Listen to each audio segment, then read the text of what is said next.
Okay mga kamatis, mga kaibigan, welcome back. Welcome back to another content natin. Ito na yung mga na-impluwensyahan ng mga bata sa TikTok na kung ano-ano yung tinuturo. And I'll show you, may proof ako dito na parehas sila ng talking points ng mga tao sa TikTok. Okay?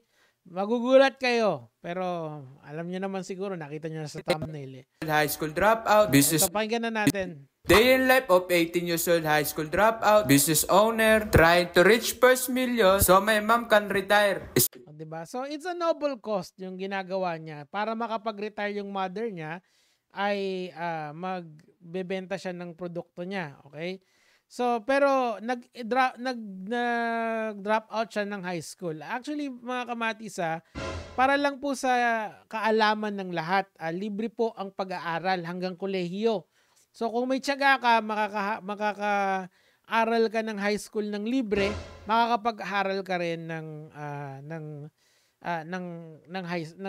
college. Okay? So, ang point dito is, merong mga institution na nag-o-offer ng libreng pagtuturo. So, there is no excuse for you to drop school, even if nagbi-business ka. Okay?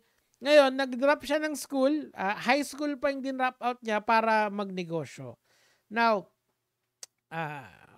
pakinggan natin yung reason niya. Actually, basahin natin. Ito. Okay, I left school. Actually, yan lang naman yung inaano niya. I left school because I wanted to learn how business works practically. Nothing wrong with that.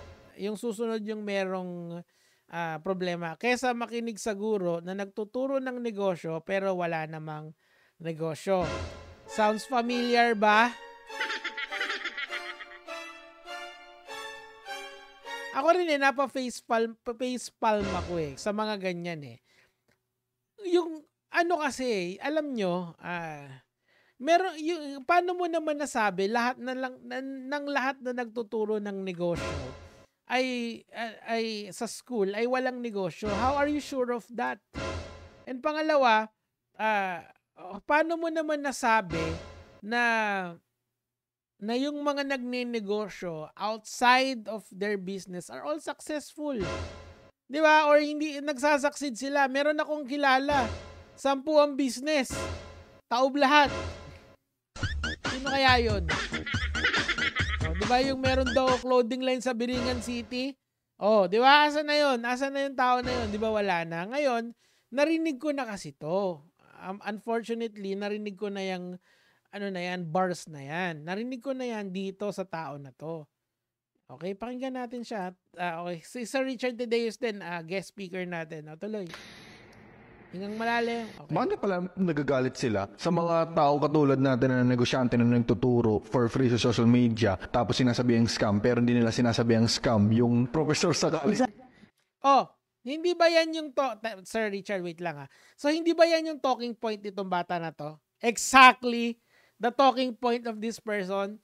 Kaysa makinig sa guro na nagtuturo pero wala namang negosyo, yun yung tinatawag doon. Well, the professors na nasa business school are qualified to teach. Okay, not everyone is qualified to teach. Kaya nga merong course ng education. Kaya nga may licensure exam dyan.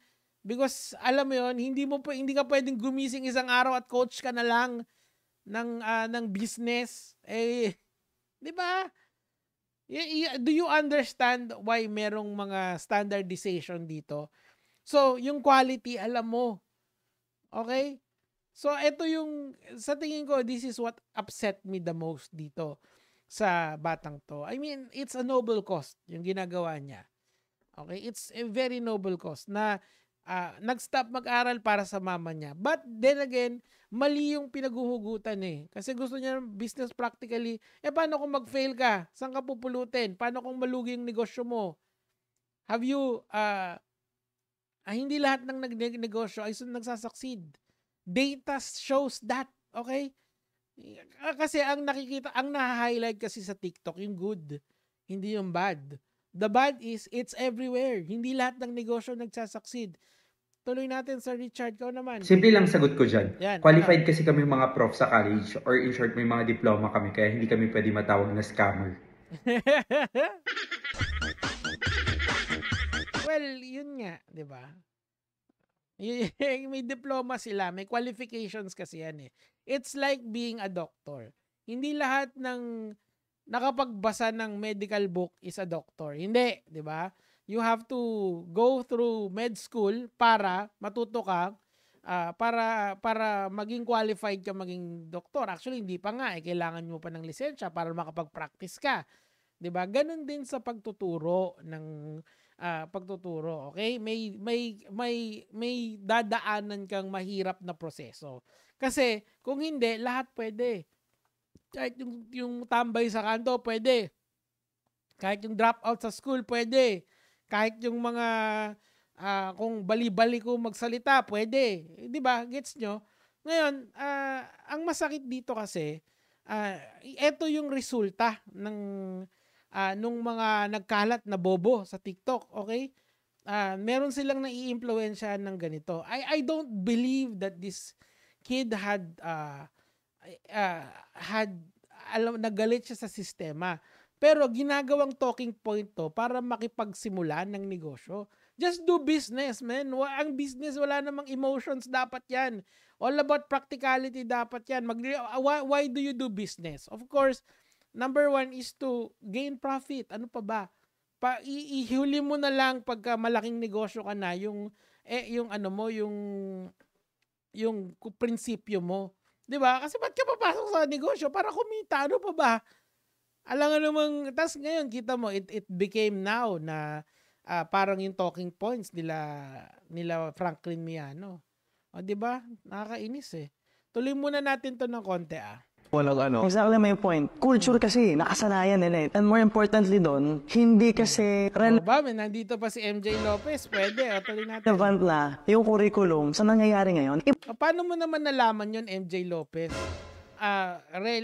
Nag-a-update yung curriculum. Ano ka ba? 'Di ba? Hindi ka naman teacher eh.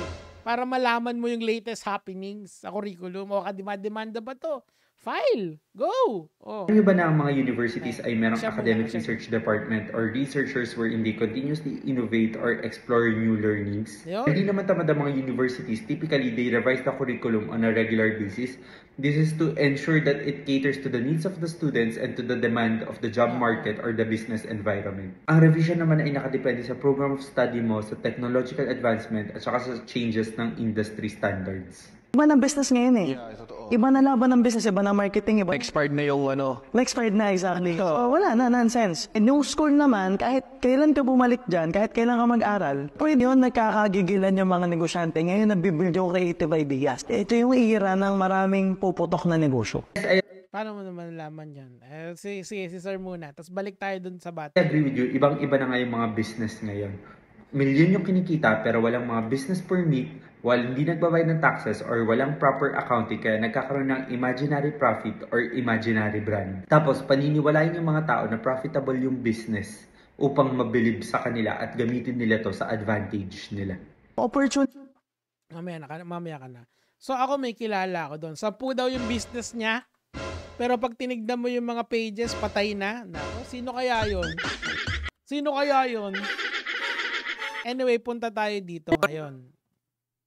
Maging successful lang tong business ko, sobrang magpapa-charity ako na pang tuition ng hardworking students.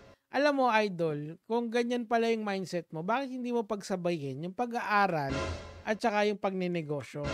Kaysa you choose one over the other.